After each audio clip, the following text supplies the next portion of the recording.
everyone. Welcome. It is an absolute honor to be here today and kick off the series of talks of this year's LeadDev Berlin. This is my first time at LeadDev and my first time in Berlin, so thank you so much for a warm welcome. I picked today's topic because it's truly one of the toughest times to be an engineering manager. If working in tech has been feeling like a pressure cooker, you are not alone. 2 out of 3 managers have reported experiencing burnout systems, according to a survey published by Jellyfish this year. The tech landscape shifted in significant ways, pushing us in a new era, an era of scarcity, where we have to operate with much more limited resources. An era that is stress testing us as leaders and as people. An era that is pushing us to rethink our strategies, confront our limitations, and level up.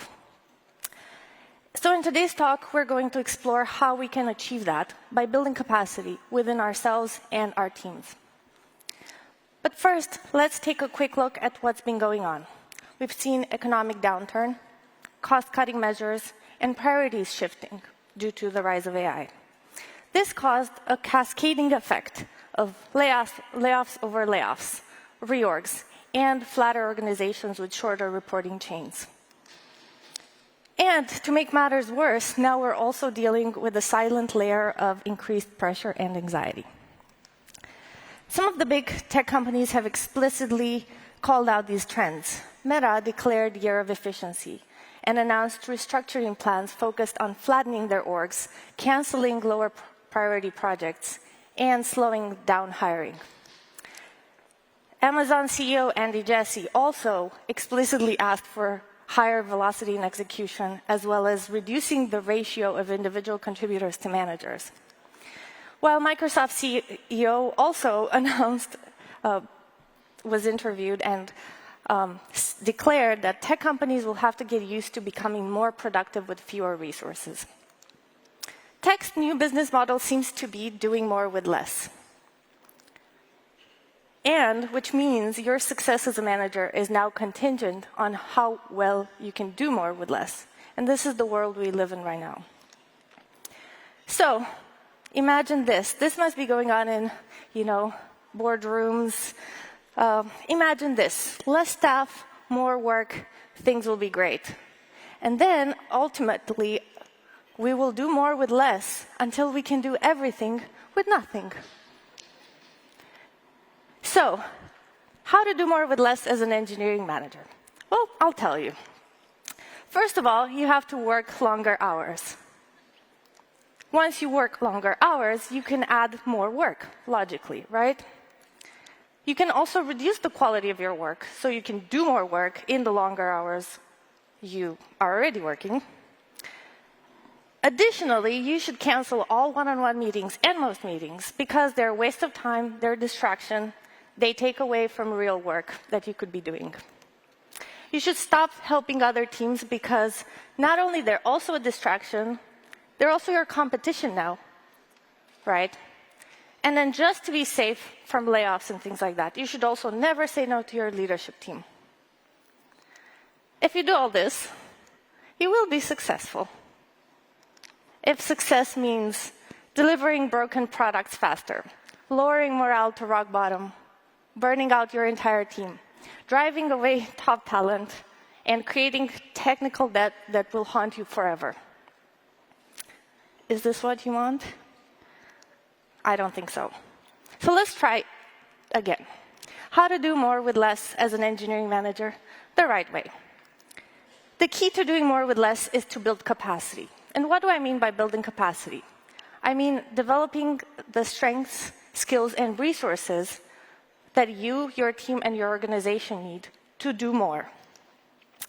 And to answer the question, where can we build more capacity, we're going to use this map, this framework that you might have heard of before. Technology, process, people. These are the 3 dimensions we'll examine. And because people are the most important, we're going to dive deeper into that one and analyze it for ourselves, for our leaders, and for our reports. And I want you to keep in mind something, that there is no one-size-fits-all solution to building capacity. It depends very much on your organization and your strengths and weaknesses as an organization. You could be good at process, but maybe you have room for improvement in the people side. Or maybe people side is very strong, but then technology has opportunities to grow. So let's start with technology. How can we use technology to build capacity? And the question I want to ask here is how can we use technology to get time, money, or energy back? And the biggest lift comes from doing inefficiency audits and making intentional strategic investments into addressing them. And also keep something in mind. To do more with less, you at least have to do what you do right now with less, right? So some questions you might be asking yourself, you want to ask yourself are, what is eating up time and taking away capacity? Are there areas where you're overspending? What is causing undue stress and disruptions? It could be on-call. Maybe during on-call, you spend a lot of time trying to find the data you need. Maybe you need to invest in observability. Or maybe it's unaddressed tech debt that is now causing you to spend so much time on building new features. Find what it is and fix it. Now it's the time. Are there opportunities for automating manual stuff you've been doing? Again, now is the time to address this. And then lastly, are there opportunities to buy solutions for your problems instead of spending your time building it yourself? These are the questions you want to ask yourself. And you might ask, Irina, what about AI? I'm not going to talk too much about AI, but I want to say I believe AI is a long game.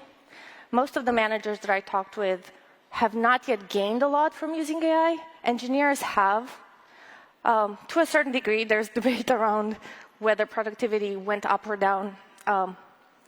But 3 areas that I believe managers can use right now, AI in are written communication and editing. It does make things much faster. Performance evaluation, I know many of us spend a lot of time there. And preparing for feedback conversations. It's actually quite helpful. All right, now that we've talked about technology, let's move on to process. Similar to technology, we want to audit and address inefficiencies. And here, we want to look for opportunities to streamline. Are there any tools that aren't adding much value? Are there meetings that aren't adding much value or can be removed? Do people have enough time to do deep work? Do they feel like they're struggling with too much context switching? This is the time to actually make sure you have excellent meeting hygiene. And you might say, well, why now? Like, shouldn't we do this all the time? To which I say, yes, you should always have excellent meeting hygiene. But do you? Many companies fall in the trap of, well, we've always done it this way, or why fix it now? Well, now you can't afford it, that's why. Now is the time. There's no way of doing more with less without ruthless prioritization. In scarce times, you have to have a ruthless focus on the highest impact work. And for that, you have to get in the details and look with a magnifying glass at the details of everything that you think is critical, because not everything within that is also critical. So you have to really pick and choose, and it's on you to make these trade-offs and not push it down to your team. You also really need to flex those saying no muscles and do it faster, because you are the guardian of your team's focus. And you might ask, say no to what? Say no to feature creep, low-value work, anything that's distracting your team. Because every task you eliminate or deprioritize creates space for something potentially more important. So far, we talked about technology and process. Now let's talk about people. I mentioned people are the most important thing. But wait, who put an elephant on my slides? Oh yes, I did. I put the elephant. Because that is the elephant in the room that we need to address. And that elephant is named anxiety. I mentioned at the beginning that we're now all dealing with heightened anxiety and increased pressure. And we have to talk about it because it affects all of us. It affects me and you. It affects our leaders. It affects our reports. So what most people don't really understand about anxiety is that it's more than just an unpleasant feeling, but it impacts how the brain works. Areas responsible for focus, memory, creativity, motivation, problem solving are impaired in chronically anxious and stressed brains. And these are highly critical skills and areas, especially in software engineering, and especially when you're trying to do more with less. So anxiety is something you want to keep an eye out for as we're covering the next sections. And understand that it's a collective problem. It is crucial to collectively manage our anxiety and try not to cause more anxiety for others, and not let anxiety become our invisible enemy. With that in mind, we can continue exploring building capacity in people. And what better place to start with other than ourselves? To build our own capacity, we have to put our own oxygen mask first. And by this, I mean we have to take care of ourselves. It is on us to take care of our physical body. It's on us to sleep. It is on us to unplug after certain hours. And it's on us to seek support when we need it. And that is something most people forget. And here, I mean connecting with peers, groups, mentors, and even maybe getting professional counseling. And I mentioned anxiety, and you'll see the little elephant pop up here and there on the slides. One framework that helped me manage my own anxiety comes from a book called The 7 Habits of Highly Effective People, written by Stephen Covey's, and it's the circles of control, influence, and concern. And it's a great way to rethink where we focus on our time and energy, especially when things feel overwhelming. So we have 3 circles. At the center, we have the circle of control, where our thoughts, these are things we can directly control, and we know we can control them. So things like our thoughts and actions, how we communicate, how we respond to challenges, our mindset. This is completely in our control. The next one is the circle of influence. Here, we can't control things directly, but we can impact them through influence. And we have other people's behaviors, thoughts, mindsets, and everything. Buy-in, and getting approval on ideas, driving alignment, team morale. If you're enjoying this, then LeadDev's got loads more to offer, and there's tons to explore. So the reason I love LeadDev so much is they've got such a range of content on so many different topics in the world of engineering, leadership, and management. So LeadDev helped a lot on building my own career, right? And it's great to also see how it's helping the new generation as well. Make sure to sign up and join us at leaddev.com.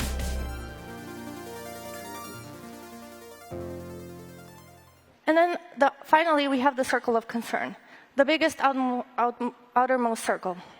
And these are all the things we care about, but we have zero control over. Think layoffs, industry changes, very high executive decisions. These are all in your circle of concern. So it turns out that when most of our anxiety falls in our circle of control, when we spend too much energy on things that we have zero control over. And that's where we feel powerless and burnt out. So what we want to do is shift that energy towards our circle of control and influence, because here's where we feel better, because we can do something about things. And our hands don't feel as tied. So don't just shift energy in these areas, but invest in them. And sure, I'm pretty sure you're already great at controlling. But how confident are you in your influencing skills?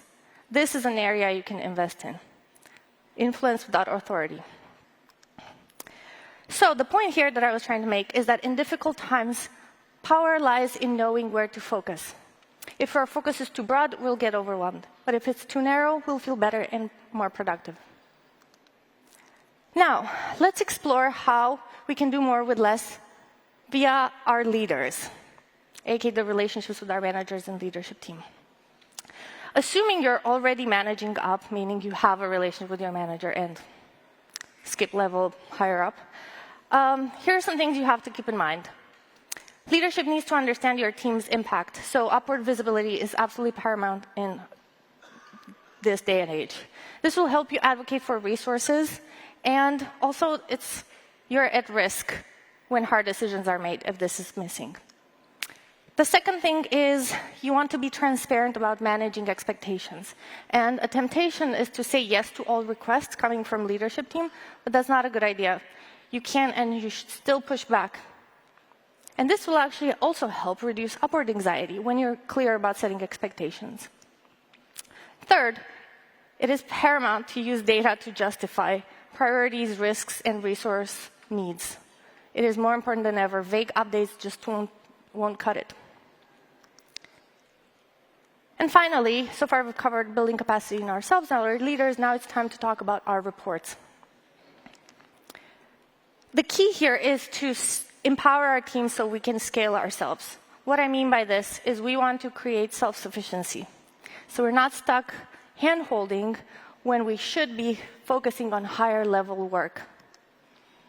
So let's first talk about a few pitfalls, a few things please don't do, because it's really bad. First of all, do not abandon your team. With everything going on, spending time with your team can feel impossible. I get it. But the reality is your team needs you. So try not to cancel one-on-ones. And if you do, or you can't have them weekly, try to have them bi-weekly. If you don't have time for recurring one-on-ones, have them ad hoc. Figure out a communication line between you and your reports. Do not cut that off. Second thing is do not compromise psychological safety. Lack of psychological safety is reducing capacity, just like anxiety. And it's also a sign of broken culture. Scarcity might be a season, but culture is permanent. So, do not dismiss ideas, do not ignore concerns, do not blame, do not micromanage. And then lastly, don't create additional anxiety and fear. Assume people already have some pre-existing layer of concern. So don't add to it. And I think this is something sometimes we unknowingly do. So try to be mindful and try to help reduce anxiety, and we'll talk a little bit about that in a little bit. So something you want to be careful here is mood contagion. So it's okay to be vulnerable and share when you're struggling, but be careful that your reports can pick up how you feel. And so that's the phenomenon known as mood contagion. Do not engage in rumors or share incomplete news. Rumors must be dead. Same with gossip. So these are my 3 big no-nos. Now, what do we do instead? So my number 1 do is do lead like a coach. What do I mean by this? What do coaches do? Coaches support you. They don't tell you what to do. They help you be self-sufficient and think for yourself. They help you be better. So that's the role we want to take. So in your one-on-ones, you want to shift focus from focusing on what was achieved and delivery to development, which means setting goals, actionable plans, and providing accountability before focusing on development. It's on delivery. It's also important, obviously, what got done and what didn't. But being that supportive figure that helps you be better, that's a great place for one-on-ones. And it's also a great place to provide, educational resources. The second thing, you want to shift focus from directing to enabling and help people find their own solutions instead of telling them what to do. And sure, this might take a little bit of upfront investment, but this is what's going to help your team actually speed up afterwards. Second, you have to let them take the wheel. I said don't micromanage, but also leading like a coach means you have to let them own things, delegate work to them, and give them space to own their work. And even if that means they might make mistakes. Mistakes you learn from are actually an investment. And this is how you'll do more in the long run. And then lastly, make the team feel like a team. And I'm thinking sports team. Tough times are less tough when you're not alone. So what you'll want to do is orient everything around a shared goal. Create connection. You want people to support each other. You can organize systems of support, like buddy systems or peer groups or mentoring, set up mentoring. You also want to create connection. And one simple idea here is giving kudos to each other, showing appreciation to each other, and have that part of your process. Do number 2 is teach people how to self-manage. So the challenge here is, and many people are not familiar with self-management, but the thing is many software engineers think their job is to focus exclusively on technical skills, claiming everything else is not my job, right? Does that sound familiar? So your reports shouldn't rely on you for things that they can do themselves. This is part of scaling yourself. And this why they shouldn't rely is because it takes away capacity from you, and it's inefficient.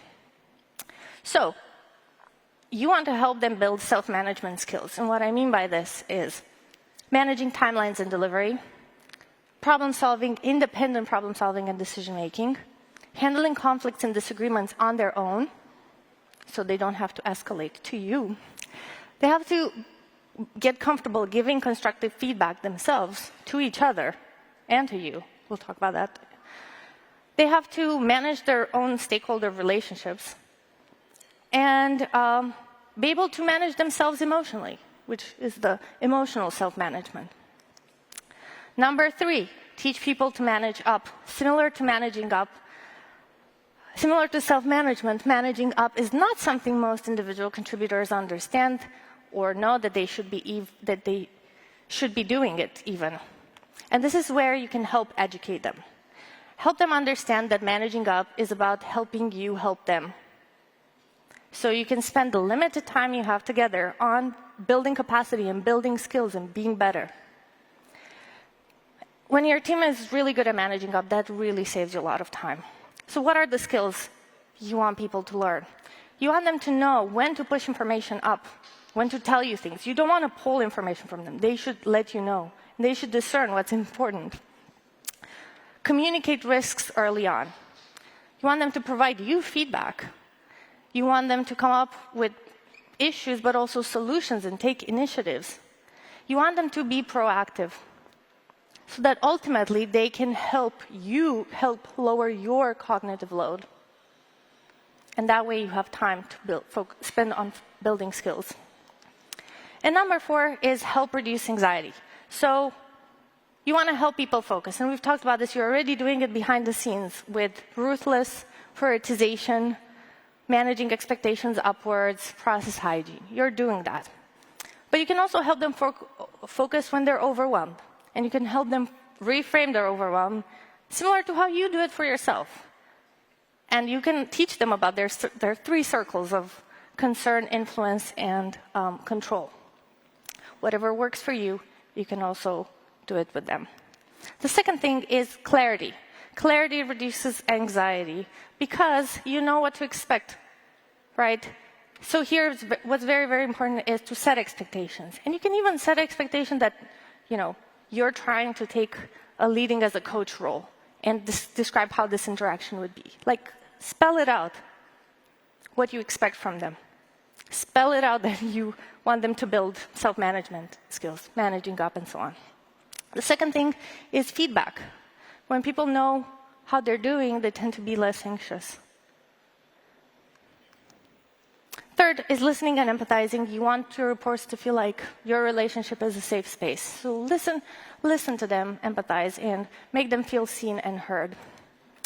And I mentioned being vulnerable, but here's the asterisk of mood contagion. It's okay to share when things are difficult with you. It actually makes us feel better when we know that others are in the same boat and stressed. But be very careful with mood contagion. And then also be transparent. You can share what you know. You can even share, I don't have any updates. That's actually helpful. But do not share incomplete news. Don't share like, layoffs are coming, reorgs are coming. That's more stressful. You don't want that. And that brings us to the end of our exploration into how to build capacity within our organizations. We discussed technology with a focus on eliminating inefficiencies and the short mention of AI. We talked about process with an emphasis on process hygiene and ruthless prioritization.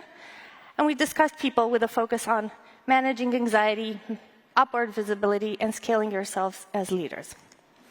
But if you forget everything I talked about today, I want you to remember the following. Number 1, to do more with less, you want to do the same with less.